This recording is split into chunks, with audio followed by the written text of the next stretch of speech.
Hello all and welcome back to another video. Today we're going to be talking about the new arcade lobby because it was a very controversial change that they did. Not the lobby itself, but some other decisions. But first, if you haven't seen it, here's like an aerial shot of it. It's no longer like claustrophobic and you don't get the Pac-Man like on the ceiling or anything like that anymore. I did like that lobby, but honestly it was time for a change. It's been way too long. The lobby is very well done, but today I'm going to be talking about these NPCs right here and that one. Okay, it's kind of complicated to explain, but I'll try my best. Every arcade game you can still play, they just don't have NPCs for all of them anymore, which in my opinion is a very bad idea. And the games that don't have NPCs are just kind of killed. I'm not sure how this performed recently, but when I was playing, this game was always having like at least 100 people in it.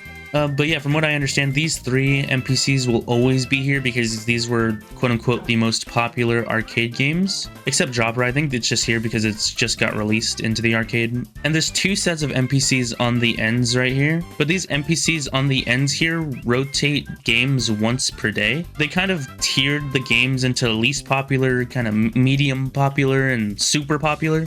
Three of the NPCs will rotate in between games that are have medium popularity, and then the fourth NPC, whichever one it is, I'm assuming it's one of these two, will rotate into games that are always dead, basically like Dragon Wars and stuff like that.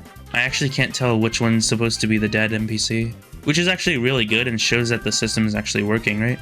They added this NPC right here with every single arcade game that you can play at any time. So it's not like how Lucky Block used to be where it's actually rotated where you cannot physically play the game modes until, it's that week.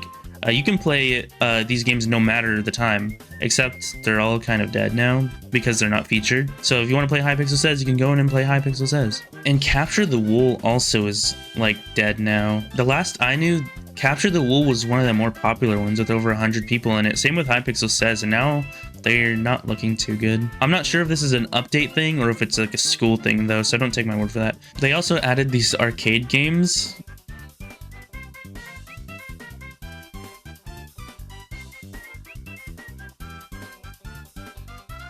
The reason they removed all the NPCs and added these rotating ones is because they said it hurts the new player experience whenever a new player comes into the lobby and sees, two rows of NPCs. I kind of disagree with that. It has all of the NPCs and shows every single game that's available. If someone manages to not see this guy right here, they might not think these games even exist, or having them rotate like this, they might not know they can actually play all of the games over here. But I don't know if I'm underestimating the new player experience or if there's that many arcade new players. Although arcade is one of the more popular games on the network nowadays. I'm not sure how popular Dropper was. I don't remember it being too popular in PTL after, the first couple updates. Although I know why they featured it because it was just released, I do think there were better options or more options that should have been featured as well, like more NPCs, I guess. But they wanted to keep it as simple as possible, which is understandable. I think with the new lobby, they added way more space. Like, look at all this space for NPCs. I feel like it would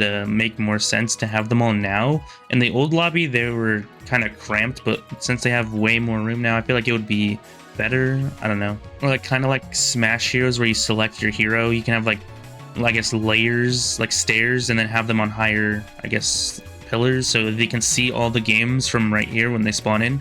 They can kind of see them all like that. Pretty sure this ended up killing like most of the games that aren't featured anyways, but they change every single day, right? So it should all be fine regardless. It just kind of sucks if you're an achievement hunter and your game isn't featured for that day. It'll take a few days to get one of the games you want to play, and if that day happens to be on a day where the server's just not doing as good as other days, and then you just won't be able to get that progress or that achievement that day, and then you have to wait for the next time, and hopefully it falls on a weekend. I am kind of conflicted though. Having less NPCs makes it so the players spread out more evenly to these games, leaving the games that are dead all the time having actual players. Like Galaxy Wars, for example, I don't remember this game ever going above 10 players in my entire life on this server. The results are very good, it seems. And right now it's a Monday too, by the way, in the middle of school, so the fact that this has 25 players is actually pretty good.